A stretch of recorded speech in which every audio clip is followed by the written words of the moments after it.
Olá, pessoal. Vamos dar continuidade, então, à nossa conversa sobre EAD em ações coordenadas de pesquisa, ensino e extensão.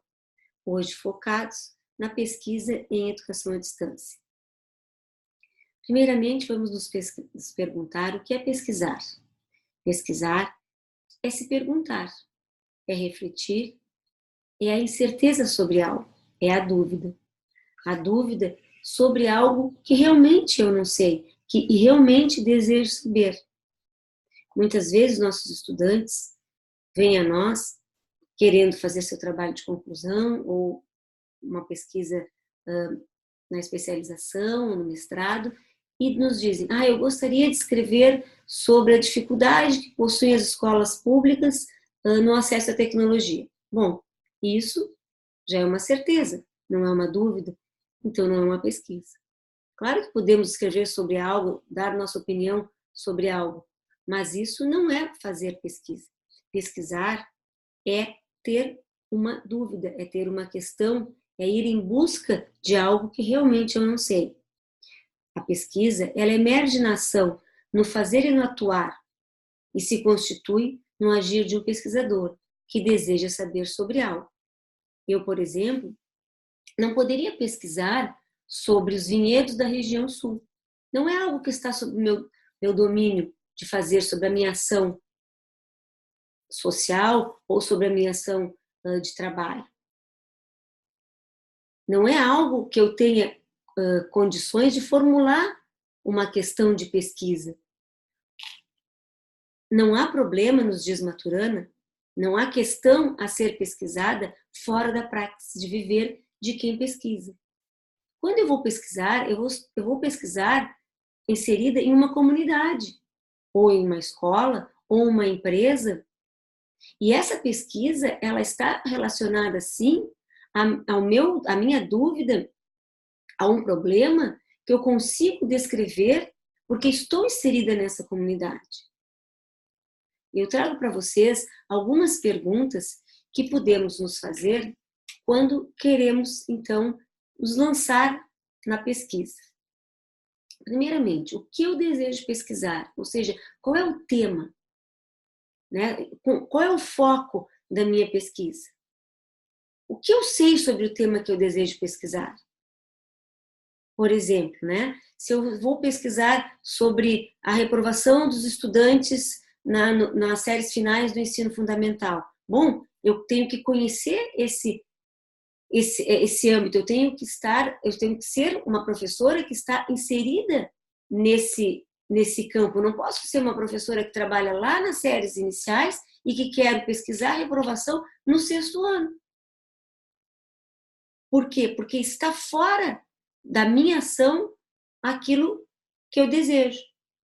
Agora, quando eu pesquiso, quando eu me sinto implicada na pesquisa, eu faço parte deste problema. Porque o meu olhar sobre o problema, ele também é particular. Ele é a partir do que eu vivo, do que eu leio, do que eu estudo, das relações que eu estabeleço. Por isso, vários professores podem pesquisar sobre as mesmas coisas e a pesquisa nunca será a mesma. Porque o que eu sei sobre esse tema, ele é próprio, ele é do sujeito que pesquisa. Mas também, além do que eu sei, eu tenho que me perguntar o que quero saber sobre o tema que desejo pesquisar. Tentar descrever realmente esse meu desejo.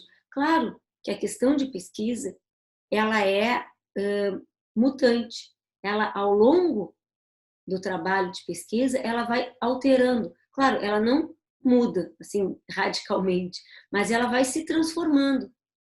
Por quê? Porque eu continuamente vou me perguntando.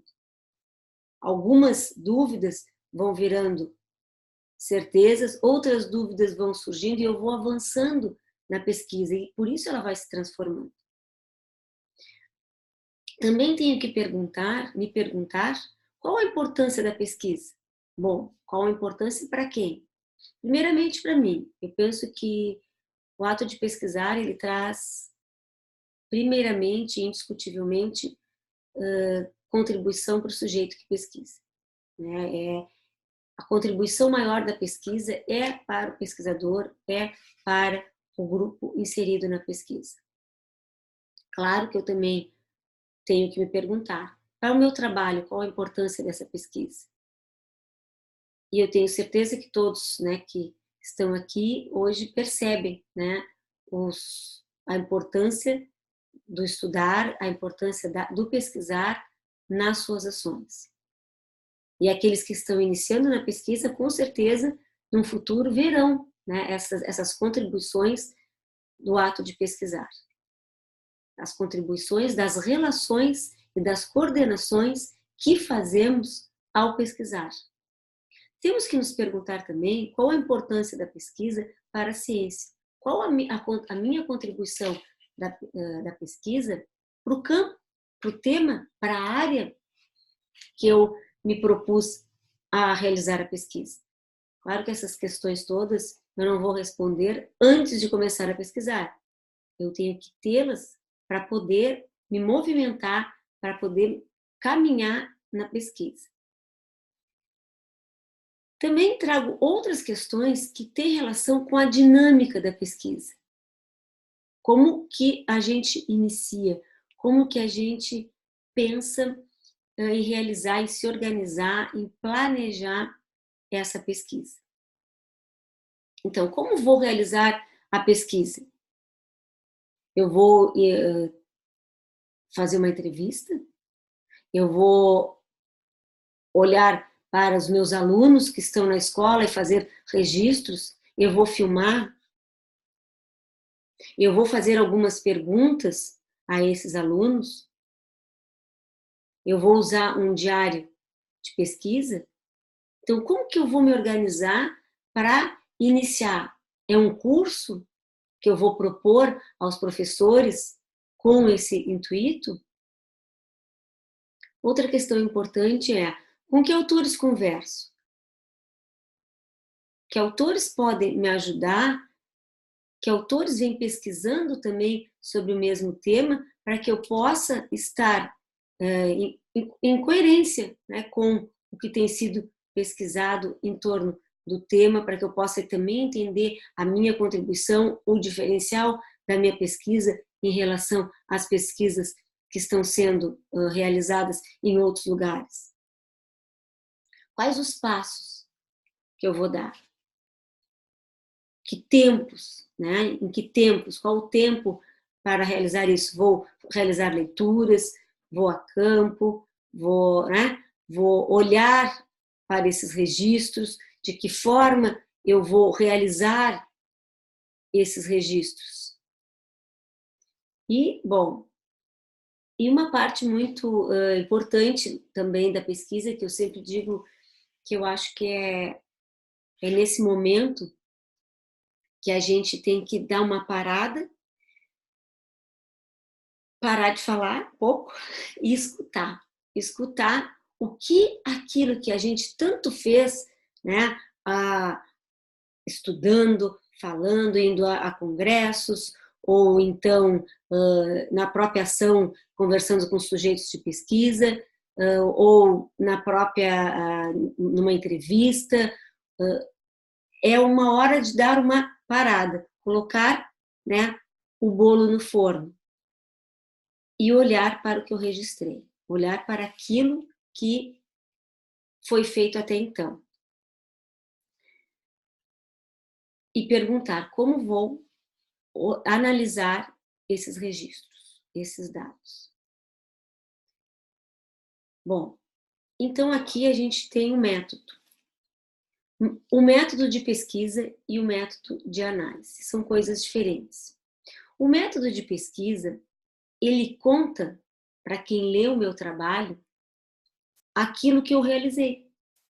A pessoa que lê a pesquisa, que lê o documento final, ela tem que compreender como a pesquisa foi realizada, desde como ela nasceu, né, de como ela emergiu, de como que eu cheguei naquela questão de pesquisa, inclusive dizendo, né, por que o meu desejo de pesquisar sobre aquele assunto, sobre aquele tema, até os passos que eu fiz para registrar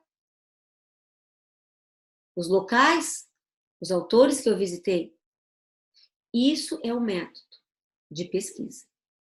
O método de análise é uma escolha de como eu vou, então, discutir, como que eu vou discutir esses registros, esses dados, essas entrevistas, a partir dos autores ou da teoria que eu estudo. Que ferramentas eu posso utilizar? Eu posso utilizar análise qualitativa, quantitativa, eu posso usar análise textual discursiva, eu posso usar análise de conteúdo, eu posso trabalhar com discurso sujeito coletivo, várias técnicas que eu posso utilizar para poder fazer essa conversa entre aquilo que está dito, que eu estou ouvindo, né? Eu tenho que escutar os meus dados, aquilo que eu estou ouvindo dos meus dados, aquilo que a teoria ou que os autores vêm me dizendo, e claro, e aquilo que eu compreendo. Eu também tenho que me colocar como pesquisadora, como autora do meu trabalho. Não é um repetir do que os autores dizem, mas é o que eu penso sobre o que os autores dizem e sobre o que esses dados, ou esses registros, ou esses sujeitos estão me dizendo. Esse é o coração da pesquisa. Esse é o momento também mais gostoso da pesquisa, porque é onde eu consigo responder talvez aquela questão que é o que eu fiz, né? O que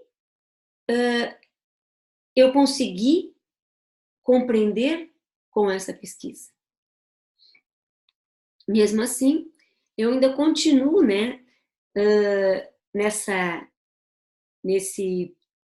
perguntar constante para poder, então, após entender esse entremear de dados, autores, né, e escrever o documento final, né, o documento final desse trabalho, ou as conclusões do trabalho, que eu não gosto muito dessa palavra, porque eu acho que a pesquisa ela tem uma dinamicidade, então essas conclusões elas sempre são provisórias, elas sempre são naquele contexto, e a gente tem que, não é a palavra conclusão, mas é o que ela se insere, né? Ela insere como se aquilo fosse dito e ponto, né? E eu acho que se a gente está nesse movimento da pesquisa e nesse fluxo que é contínuo, né, do nosso viver e do nosso aprender, as nossas conclusões elas são provisórias, são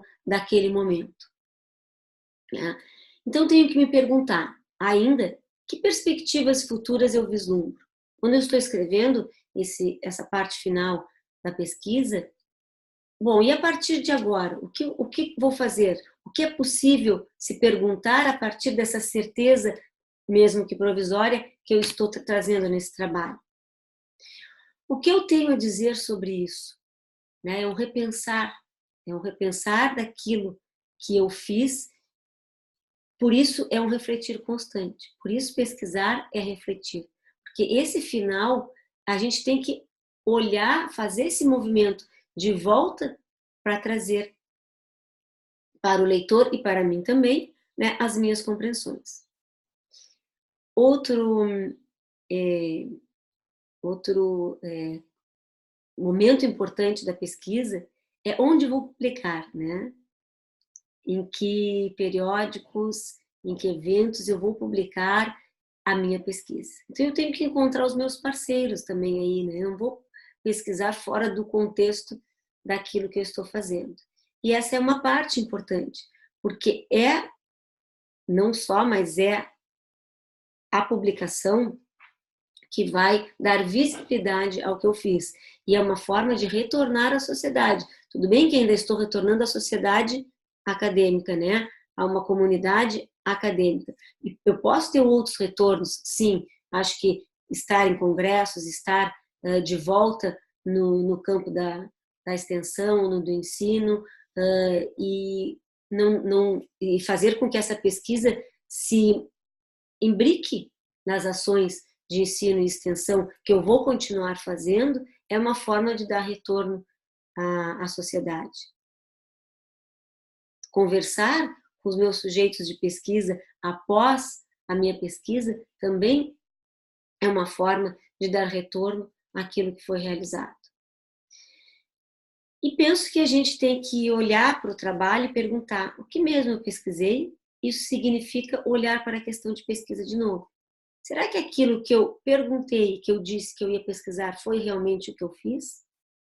Se não foi, eu não vou fazer pesquisa de novo, mas algo eu fiz. Então eu tenho que dizer o que eu fiz. Eu tenho que refazer a pergunta. E esse refazer da pergunta é para que a gente mostre uma coerência e uma circularidade. Uma circularidade desse movimento de pesquisa. Outra questão interessante e que eu não quero deixar passar é que tem que haver uma coerência entre o método da pesquisa, entre o método de análise e a teoria estudada. Essas coisas não estão descoladas, elas não estão, não são momentos isolados. Tem que haver uma coerência.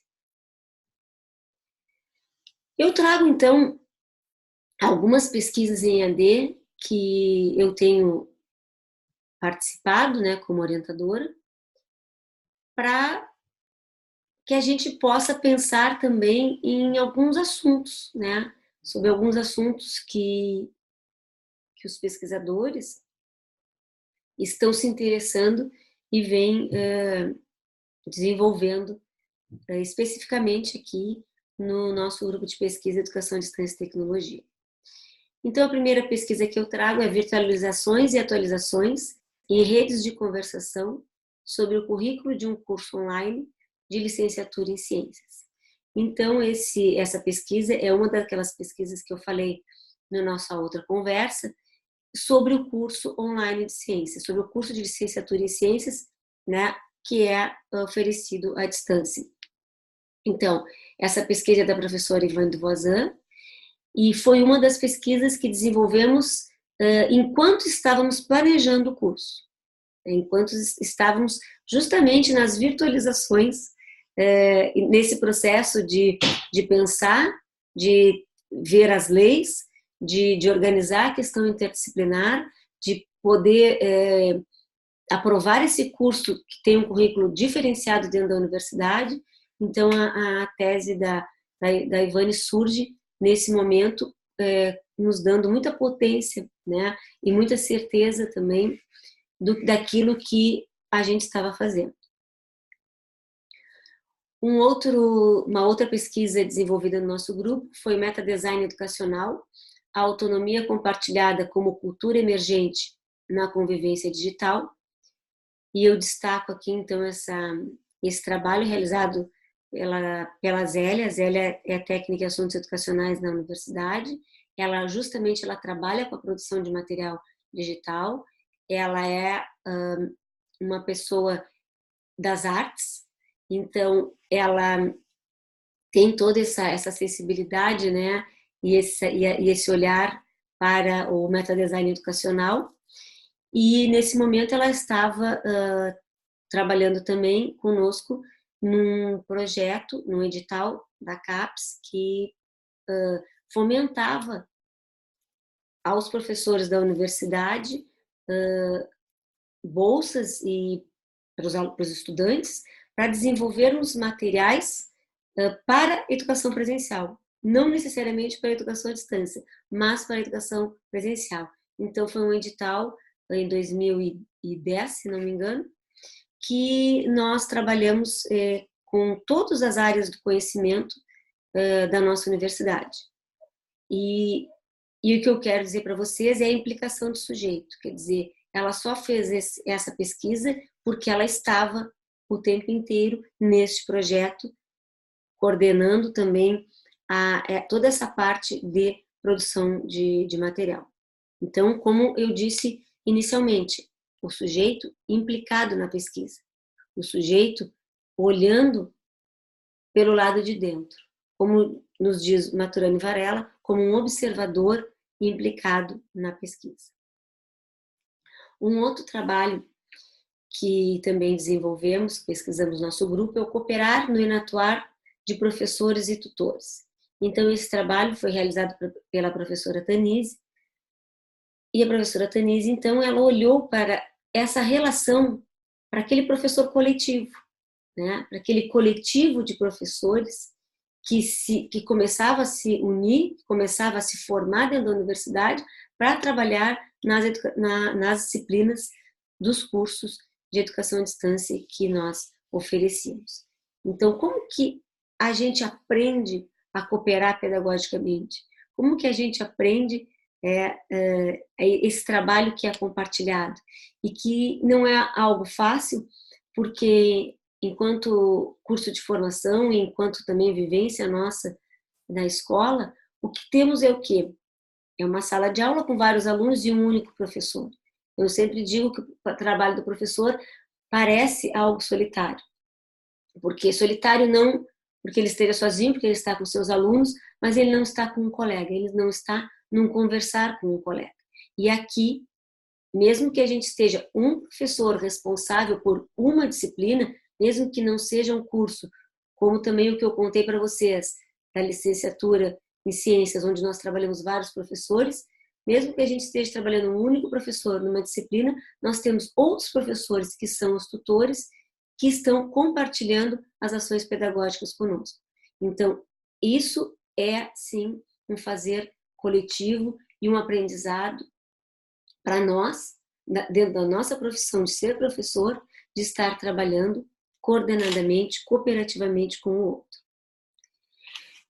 Outra pesquisa em EAD que eu trago é codeterminações inatuadas em cartografias de escreveres na educação à distância.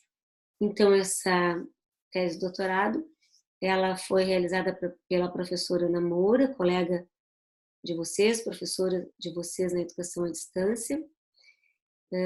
Então, a Ana desenvolveu esse trabalho a partir da sua participação num curso de Tecnologias da Informação e Comunicação da FURG, quando ela estava, então, realizando o seu doutorado, e ela olhou justamente para os escreveres desses estudantes, de como enatuava, né, essa codeterminação entre eles.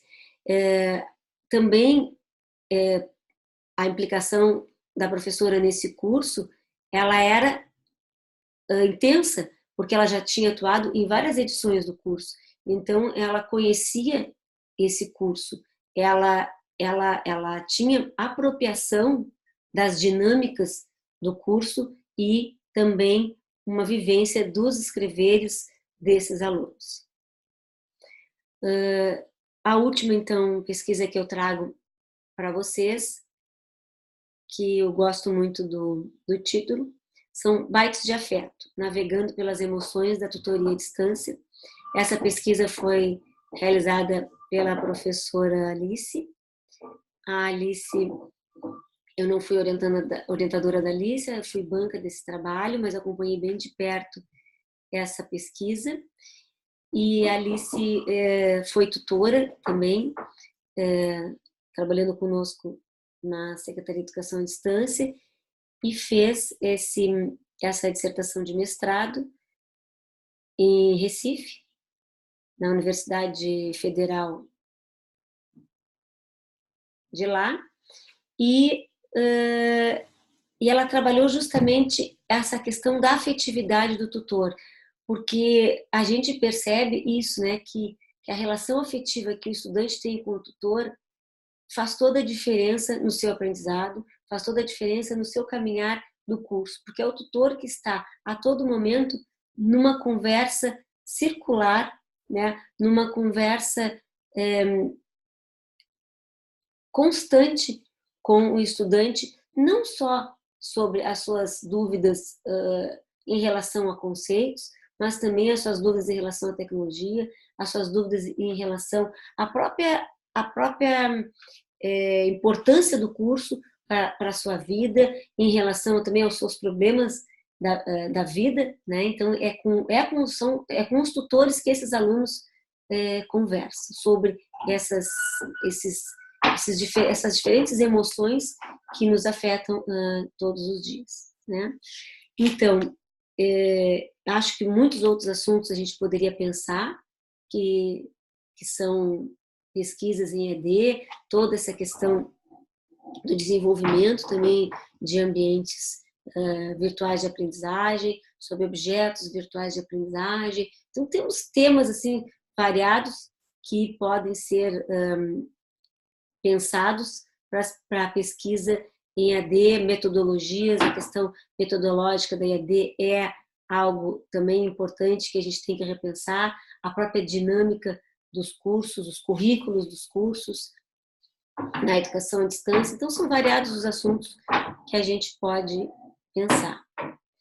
Eu espero, então, ter contribuído com vocês e me coloco à disposição para qualquer questão, perguntas, né? Nós teremos, então, um fórum onde vocês podem colocar suas dúvidas e eu, à medida do possível, vou tentar responder ou pelo menos entrar numa conversa com vocês para que a gente possa junto responder ou entender ou avançar em algumas compreensões. Obrigado mais uma vez, agradeço a professora Verônica e a professora Ana por essa oportunidade de estar aqui, de fazer esse trabalho à distância. Obrigada.